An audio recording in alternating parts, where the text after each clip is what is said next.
आप देख रहे हैं पंजाब केसरी टीवी। हमारे साथ हैं पृथला के पूर्व विधायक टेकचंद शर्मा जी। इनसे जानते हैं कि पृथला विधानसभा को लेकर के किस तरह की तैयारियां हैं और किस पार्टी से चुनाव लड़ेंगे। जी टेकचंद जी। गुरुदत्त जी, तैयारी की जहाँ तक बात है, हम पूरे 365 के 65 दिन चलते रहते हैं, पूरे 5 साल चलते हैं। बाकी अब ये सच्चाई है कि 1 अक्टूबर को एक डेट फिक्स हो चुकी है। उसको इस जो तैयारी, जो 5 साल की तैयारी है, उसका रिजल्ट के लिए आगे की लड़ाई है। हमारी तैयारी पूर्ण रूप से है। अभी भी हमने परसों ये 18 तारीख को एक कार्यकर्ता सम्मेलन बुलाया था, और कार्यकर्ता क्या, मेरे सीनियर जो साथी हैं, जो शुभचिंतक हैं, उनको एक मैसेज दिया था कि आकर के भाई चुनाव के लिए आप आइए, बैठ के बात करें। उन्होंने सभी बातें कुछ मेरे को उन्होंने समझाई, कुछ मैंने उन्हें समझाई, और पूर्ण रूप से वो सभी साथी सक्रियता से लगे हुए हैं। किसी भी प्रकार की हमें कोई परेशानी नहीं है। जहाँ तक बात कही आपने पार्टी की, मैं आपको बताना चाहता हूँ कि पार्टी मेरी भारतीय जनता पार्टी है। 2014 में मैंने बहुजन समाज पार्टी से चुनाव लड़ा था, और उन लोगों के आशीर्वाद से और सभी साथियों के जो शुभचिंतक मेरे अभी भी हैं, उन साथियों के आशीर्वाद से मैं चुनाव जीता भी। जीतने के बाद जब उनके 47 विधायक आए, तो हमने उस समय पे एक बार अपने साथियों की मीटिंग बुलाई, और उन्होंने कहा कि भाई देखिए, उनका quorum पूरा है, और अगर मान लो जब तक सरकार में नहीं रहोगे, जब तक विकास के कार्य नहीं हो सकते।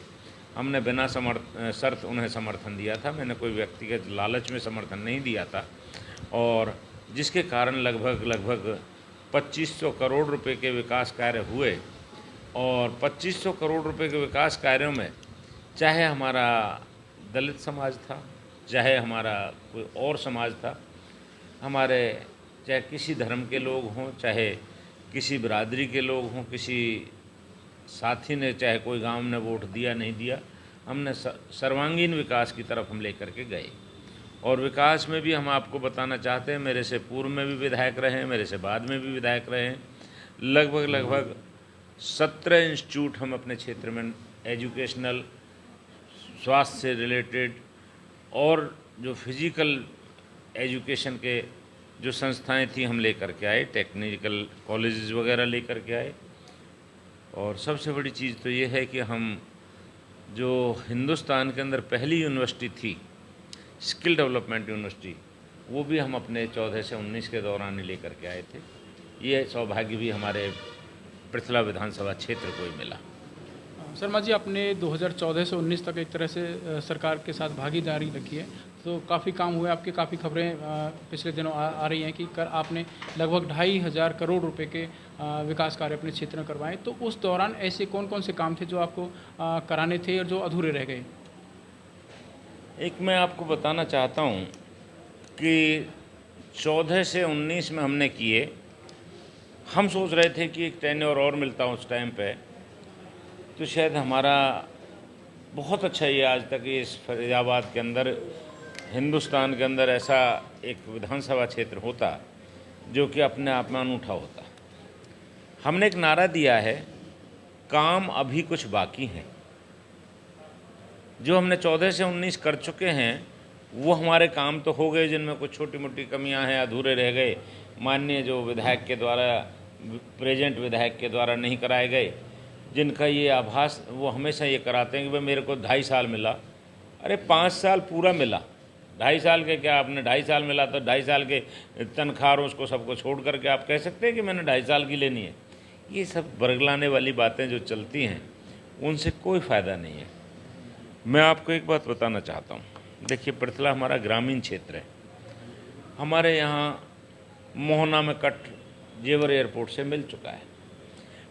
कट मिलने से हमें जब तक बेनिफिट नहीं होगा, जब तक इस क्षेत्र को, चाहे अलावलपुर से लेकर के छांसे तक जो बचा हुआ क्षेत्र है, जिस प्रकार से आज दूधौला में, पृथला में, ततारपुर में, देवली में, इन क्षेत्रों में डीकंट्रोल होकर के इंडस्ट्रीज़ लगती हैं, उसी तरीके से हम चाहते हैं कि आने वाले समय में ये क्षेत्र जो अलावलपुर से छांसे तक का है, इधर जो जहाँ से भी हमारा ये जेवर एयरपोर्ट शुरू होता है, उस सब को डीकंट्रोल किया जाए, वो सरकार जैसे ही हरियाणा गवर्नमेंट में बनेगी, तीसरी बार में जब भारतीय जनता पार्टी की सरकार बनाएगी, वो हम सबसे पहले उस काम को कराएंगे। दूसरा, आपने कहा कि क्षेत्र में जो हमारा इस क्षेत्र के अंदर जो वाटर लेवल है लगभग 15 से 18 फुट तक नीचे चला गया। अब लोग सोचते हैं पानी एक ऐसी समस्या है, इसके बगैर हमारा गुजारा नहीं हो सकता, और पूरे फरीदाबाद को ये हमारा पृथला क्षेत्र ही पानी पिलाता है रेनीवेल के माध्यम से। वहाँ रेनीवेल का माध्यम, अगर उसको वाटर लेवल का रिचार्ज करने का, रिचार्ज कोई पानी भरा नहीं जा सकता दोबारा से, उसका भी एक तरीका है। जमुना पे बैराज बने और करीब 1000 एकड़ में वहाँ पे पानी इकट्ठा हो, अगर परमानेंट अगर पानी इकट्ठा रहेगा तो उसके स्रोत नीचे जाएंगे और वो वाटर लेवल ऊंचा आ जाएगा। तीसरा चीज़, आप देखोगे यहाँ से बॉम्बे बड़ौदा हाईवे जा रहा है, आगरा मथुरा एक्सप्रेस वे जा रहा है, इधर केजीपी जा रहा है, इधर से ताज एक्सप्रेस वे जाता है। यहाँ अगर एक इंटरनेशनल स्टेडियम का वो हो तो हमारे जिस प्रकार से रोहतक और सोनीपत से बच्चे निकल के आते हैं, हमारा आबादी के हिसाब से हरियाणा 2% है, जबकि मेडल के हिसाब से हमारा जो लाते हैं बच्चे वो लगभग 40% लाते हैं। तो वो क्षेत्र में जब इतनी सुविधाएं हैं, क्यों ना हमारे क्षेत्र में भी वही सुविधाएं लाई जाए। हमारा कहने का मकसद ये है, अब देखिए जितने एक्सप्रेसवे मैंने आपको गिनवाए, इनके बीच में एक भी ट्रामा सेंटर नहीं है। इन एक्सप्रेसवे पे एक्सीडेंट भी होते हैं चारों तरफ से, और परेशानियां भी होती हैं, हमारे इलाके के अंदर भी ये परेशानियां आती हैं। तो एक ट्रामा सेंटर हमारे हालत में, चाहे यहाँ पृथला विधानसभा क्षेत्र में बनवाएंगे। जो हमारी नीयत है, लोग अपने बच्चों के लिए करते हैं। किसी ने कोई हेड मास्टर लगवा ली, किसी ने कोई तहसीलदार लगवा लिया, अपने बच्चे। किसी को शौक़ होता है पैसा कमाने का, उसने 3-3, 4-4 कोठियाँ बना ली। अरे यार, इंसानियत के दायरे में सोचिए, क्या ये बच्चे हमारे नहीं हैं जो हमें चुन करके यहाँ तक भेजते हैं? वो भी तो बच्चे हमारे हैं, उनके लिए भी तो कुछ हमें सोचना पड़ेगा। अगर उन बच्चों को हम अपना परिवार जिस दिन पृथला को मानने लगेंगे, आपकी बदनीयती बदल जाएगी, नीयत में बदल जाएगी, अच्छी नीयत हो जाएगी, और सबके प्रति आपका भाव भी बदल जाएंगे। मैं हमेशा एक चीज़ कहता हूँ कि राजनीति सेवा का माध्यम है, स्वार्थ का माध्यम नहीं। हमने सदैव इस चीज़ को, आज 32-33 साल हो गए, और आपको मैं बताना भी चाहता हूँ आपके चैनल के माध्यम से। जो लोग कहते हैं अब 5 वर्ष में सबको ये पता लग जाएगा कि जिन्होंने पहले 2009 में चुनाव हुआ था, उस टाइम पे उनके परिवारों की आय के स्रोत और उनकी आमदनी का और पूरा कच्चा चिट्ठा निकाल करके देख लीजिए। आजकल नेट का ज़माना है, उसमें सारी चीज़ें होती हैं।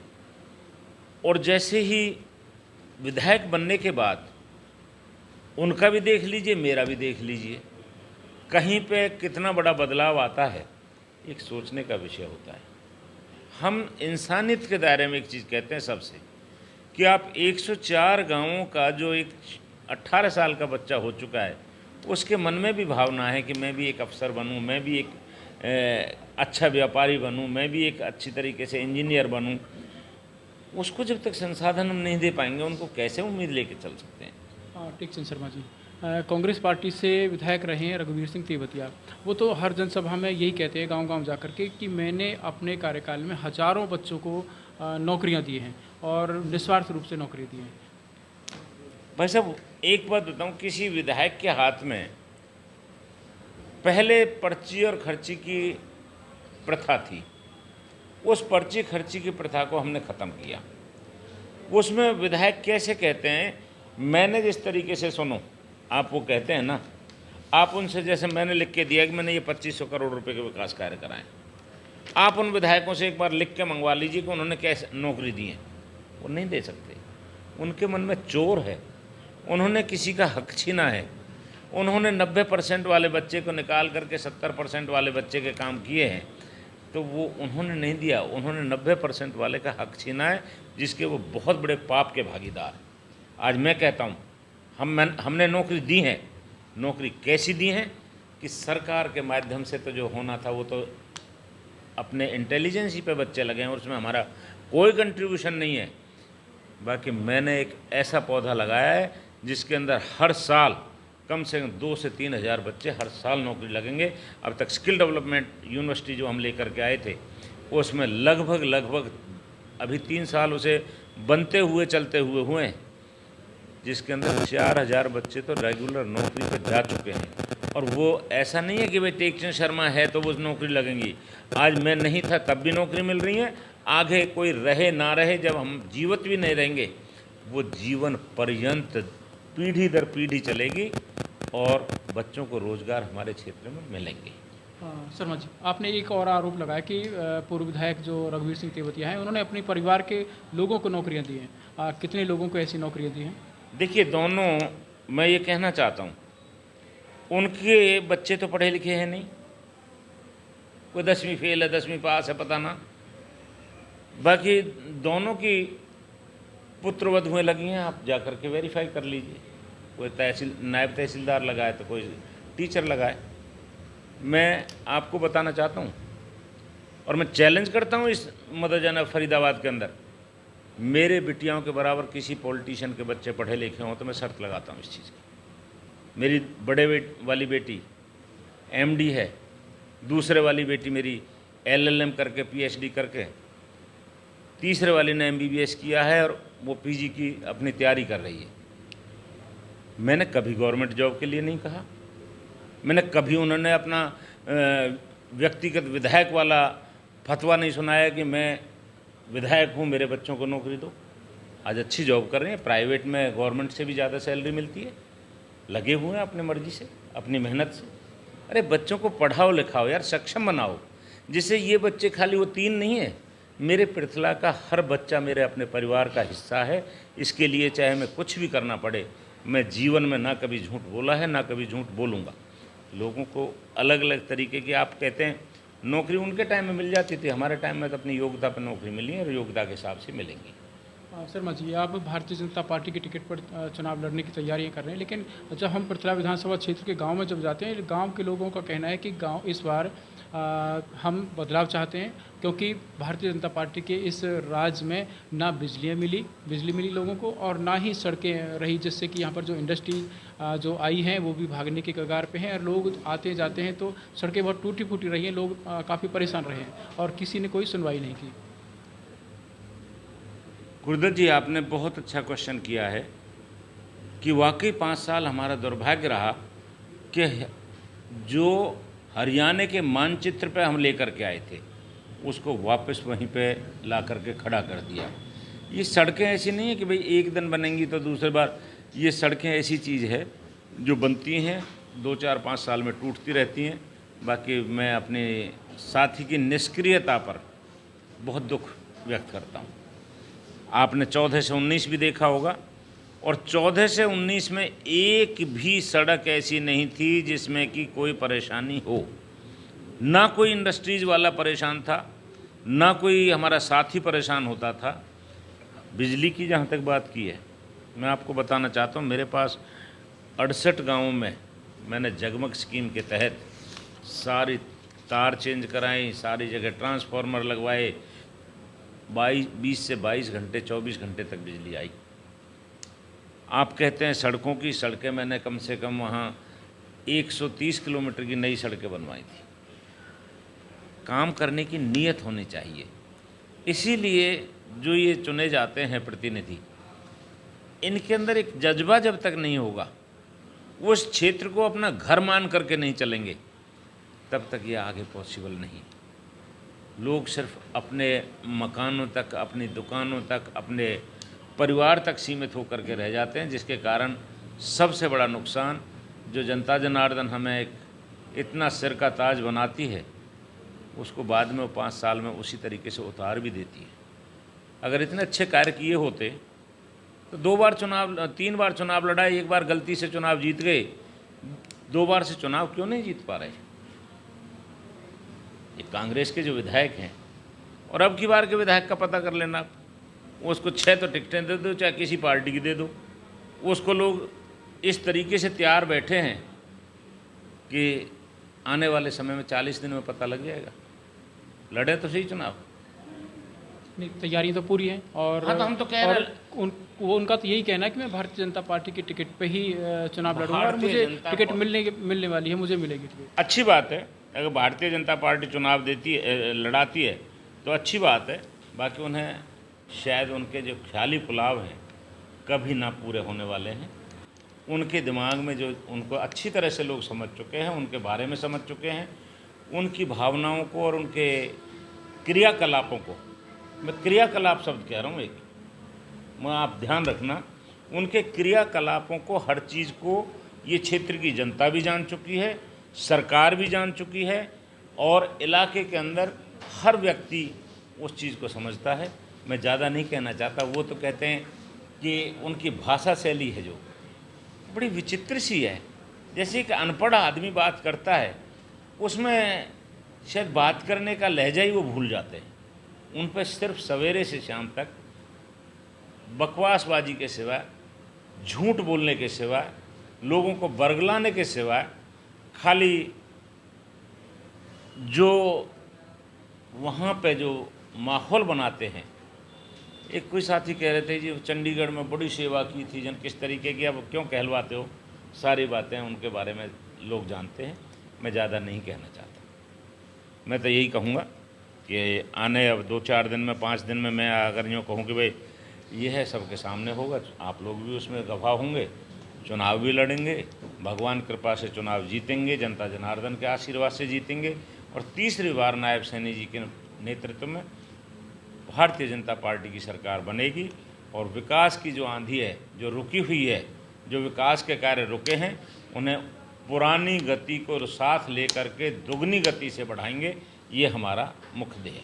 अच्छा शर्मा जी, टिकट लेने के लिए लॉबिंग होती है, आप भाजपा के किन अधिकारी या बड़े अधिकारियों के संपर्क में हैं? देखो भाई साहब, अगर मान लो मैंने अब भी लॉबिंग करने की ज़रूरत है, हमारे यहाँ लॉबिंग नहीं, हमारे यहाँ अब एक बात चली है, हमने 5 साल 5.5 साल में भारतीय जनता पार्टी का भी सक्रिय सदस्य हूँ और उससे 4.5 साल पहले भी रहा।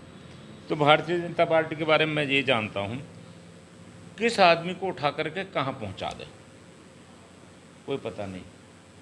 आज लॉबिंग की मैंने तो ना मेरे पास लॉबिंग है ना कुछ है, मेरे पास तो ये जनता जनार्दन है और जनता जनार्दन में उन्होंने 4 सर्वे कराए हैं।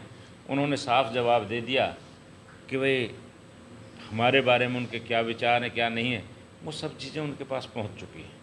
मेरे लॉबिंग करने से ना तो चुनाव में लॉबिंग करनी होती तो पिछली बार नहीं चुनाव में लड़ता।